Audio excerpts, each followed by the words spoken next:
brilliantly. It's very exciting. I can't wait until we first step out onto that stage and I hear the 5-minute call. Late last year, BRB was celebrating the appointment of the world-renowned Carlos Acosta as its new artistic director. Not the first year he was expecting, but he's been working with the Birmingham Rep to figure a way to bring dancers and musicians back on stage in front of a live audience.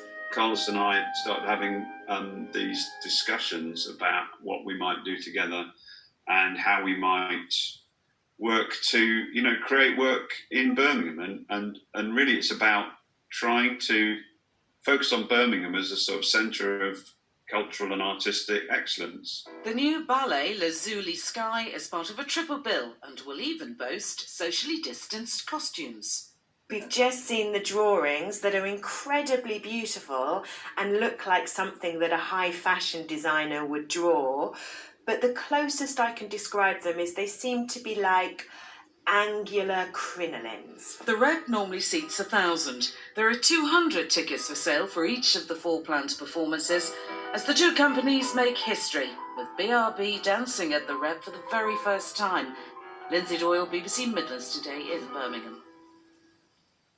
Renowned musician Julian Royd-Webber is to step down from his role as principal of the Royal Birmingham Conservatoire next month after 5 years in charge. During his time at the Conservatoire, he oversaw its move to a new £57 million base in Birmingham's East Side. Mr Royd-Webber will be given the title of Emeritus Professor in recognition of his work. And finally, crowds of onlookers gathered in Rugeley in Staffordshire today for the latest stage of the demolition of the town's former power station. The boiler house was brought down, there it is, in a minute, in a controlled explosion. Other areas, including the chimney and cooling towers, are due to be demolished at a later date. The site's been cleared for new houses, businesses and a primary school. That's all from us this evening. Let's go now to the weather and it's Shefali. Good night. Hello, a very good evening to you. Well, it was a lovely day today, the best of the week, and the temperatures responded nicely. We saw highs of 23, 24 Celsius, and we've got a lovely Weather Watchers picture to match from Oswestry in Shropshire. There was a bit of cloud bubbling up from time to time, but where we had those clear blue skies, temperatures rocketed, and they're going to fall over the weekend, looking at cooler conditions and a few showers ahead of us, but fewer on Sunday than on Saturday, and we'll get some tomorrow as well. Windy at times, more particularly tomorrow. There's this warning in place for gusts of 45 to 50 miles per hour tomorrow, so it could be damaging in places, and more particularly, I think, over the highest ground.